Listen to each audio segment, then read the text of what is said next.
أما بعد فأعوذ بالله من الشيطان الرجيم بسم الله الرحمن الرحيم الحمد لله رب العالمين الرحمن الرحيم مالك يوم الدين إياك نعبد وإياك نستعين اهدنا الصراط المستقيم صراط الذين أنعمت عليهم غير المغضوب عليهم ولا الضالين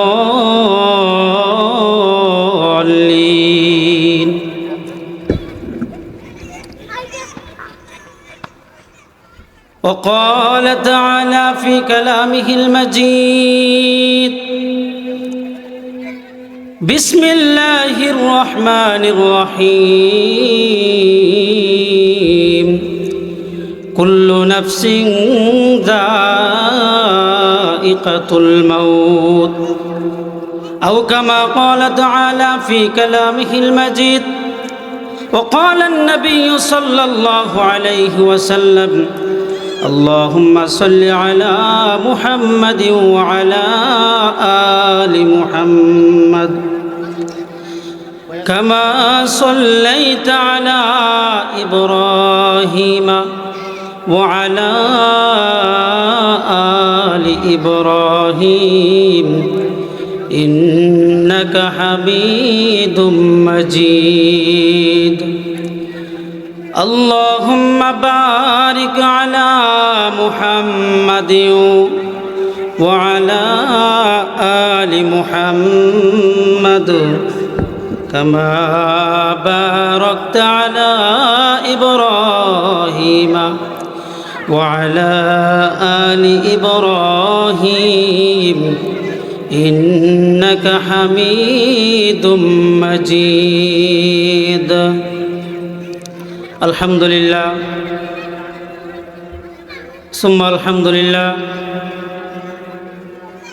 আল্লাহ পাক রব্বুল আলামিনের দরবারে অসংখ্য শুকরিয়া জ্ঞাপন করছি যে মহান আল্লাহ তাআলা আমাদেরকে আজকের এক দুয়ার মাহফিলে আমাদেরকে শরীক হওয়ার জন্য তৌফিক দান করেছেন। যে যেখান থেকে শুনছি আমরা সকলেই দিল থেকে আল্লাহর দরবারে শুকরিয়া আদায় করে বলি আলহামদুলিল্লাহ। আসলে আজকে এই মাহফিল, আজকের এই দোয়ার মজমা আমাদের অত্যন্ত কাছের এবং অন্তরের কলিজার টুকরা ভাই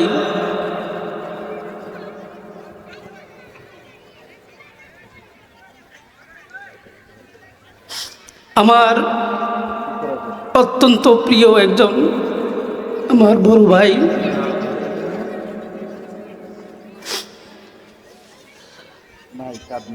মরহুম মাওলানা মাসউদুর রহমান রহমাতুল্লাহি আলাইহির স্মরণে আজকে দুয়ার একটু ব্যবস্থা।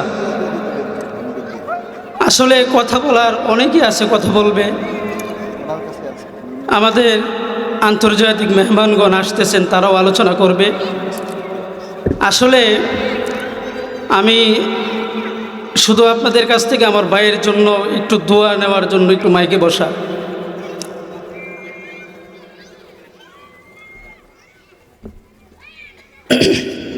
আসলে আল্লাহ পাক রব্বুল আলামিনের প্রিয় বান্দাদেরকে আল্লাহ বেশি দিন পৃথিবীতে রাখেন না, এটাই বাস্তবতা। তো আমাদের পুরা বাড়িতে, পুরা ফ্যামিলিতে নিষ্ঠাবান, আদর্শবান যদি কেউ থেকে থাকে, যিনি ছিলেন মরহুম মাওলানা মাসউদুর রহমান রহমাতুল্লাহি আলাইহি, উনি অন্যতম একজন।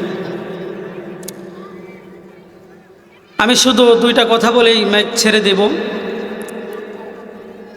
যেদিন ও অসুস্থ, মৃত্যুবরণ করার 3 দিন আগের ঘটনা, আমিও অসুস্থ হয়েই বাড়িতে আসছি। খুবই অসুস্থ ছিলাম, আমিও হাঁটতে পারি না, আমার পা ফুলে গেছিল। আমি লাঠি বড় করে করে হাঁটছি। তো একদিন আমি আর আমার ভাই বসা ফার্মেসির সামনে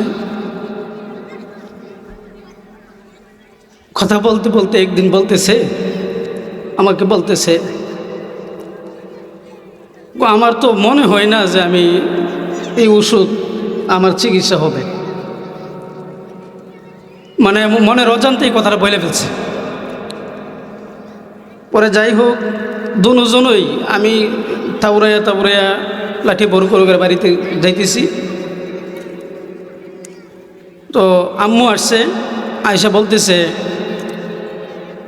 তোমার তো পায়ে হালকা ব্যথা, তুমি লাঠি নিছো কেরে? এই কথাটা বলার পরে মাসুদে বলছে, জায়গা কি দোয়া করেন আল্লাহ যেন আমরা দুজনকে সুস্থ করে দেন। সর্বশেষ যেদিন মৌলানা মাসুদ রহমতুল্লাহি আলাই দুনিয়া থেকে বিদায় নিবেন, ওই দিনের ঈদের নামাজের পরের ঘটনা। ও নিচতলায় বারান্দায় নামাজ পড়ছে, আমি উপরের তালায় নামাজ পড়ে নেমে আসতেছি। আমিও প্রচণ্ড জ্বর, শরীরে ব্যথা ছিল। নাইমা চলে আসতেছি, ইমাম সাহেব খুতবা পড়তেছে। তো আমি তো জানি হে অসুস্থ, শরীরে অনেক ক্লান্ত। আমারে দেখে বলতেছে, যাসগা? আমি কহ, আকাশের অবস্থা খুব খারাপ, বৃষ্টি নেমে যাইতেছে, জায়গা চলো জায়গা বাড়িতে। আমারে শুধু এতটুকুই বলছে যে তুমি যাও, আমি আইতাছি। এই কথাটা আমার ভিতরে এমনভাবে, মানে আমার বুকে এমনভাবে কথাটা ঢুকছে, পরের দিন আমার বুকে আমি শ্বাস নিতে পারি না, আমার এমন অবস্থা। আমার চাচা আমার বুকে হাত রেখে একবারে মেডিকেল পর্যন্ত আমার সারে নাই, আমার বুকে হাত রেখে রাখছে, আমার মেডিকেলে এনে ভর্তি করে দিয়ে আসছে। তো যাই হোক, মৌলানা মাসুদ রহমতুল্লাহি আলাই কিংবদন্তি ছিল। এই সমস্ত লোক আল্লাহ তাআলা যুগে যুগে দান করেন, কিন্তু আমরা এই রত্ন চিনি না। যেই কাজে ধরতো সেই কাজই তার হাতে চলে আসতো, যেই কাজ দেখতো সেই কাজই সে বুঝে ফেলতো। মানুষকে দেখলেই বলতো, মনটা ভালো না নাকি আপনার? এমন কোনো মুরব্বী এই এলাকার, অত্র এলাকার এমন কোনো মানুষ নাই যাদেরকে পেরেশানি অবস্থায় দেখলেই এই কথাটা বলতো, কাকা, দাদা, চাচা, আপনার কি মনটা ভালো না? এমন একটা মানুষ ছিল। তো আপনারা দোয়া করবেন প্রতি বছর যেন আমার এই ভাই সহ অত্র এলাকার যত মুর্দেগান এই কবরবাসী হয়ে গেছে, আমাদের দাদা, পরদাদা এবং আমাদের আত্মীয় স্বজন সহ এলাকার সমস্ত মুর্দেগানের কবরকে যেন আল্লাহ জান্নাতের বাগান বানাইয়া দেন। আল্লাহ তাআলা যেন মাওলানা মাসউদ রহমতুল্লাহি আলাইহির উরুসজাত দুইজন পুত্র সন্তান আছে, আল্লাহ তাআলা যেন তাদেরকে যোগ্য বাবার যোগ্য সন্তান হিসেবে কবুল করে। সবাই বলেন আমিন। আপনারা দোয়া করবেন তো ইনশাল্লাহ। প্রতি ওয়াক্তে আমার ভাইয়ের জন্য, সমস্ত মুর্দেগানের জন্য আপনাদের কাছে আপনাদের পায়ে হাত রেখে বলি, আপনারা মন থেকে আমার এই ভাইটার জন্য দোয়া করবেন।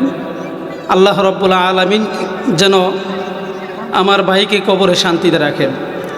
একজন প্রবাসী উমরা করতে গেছেন, নাম প্রকাশ করতে উনি ইচ্ছুক, আমাদের পূর্বপাড়ারই। উনি উমরা থাকা অবস্থায়,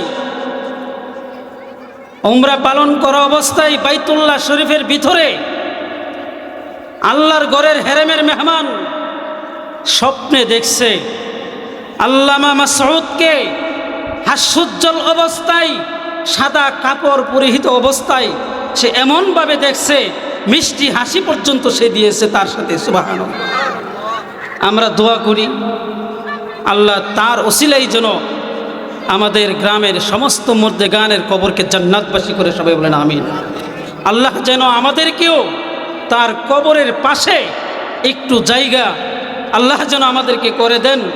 আল্লাহ তাআলা যেন তার ওসিলা করে সমস্ত মুর্দেগানকে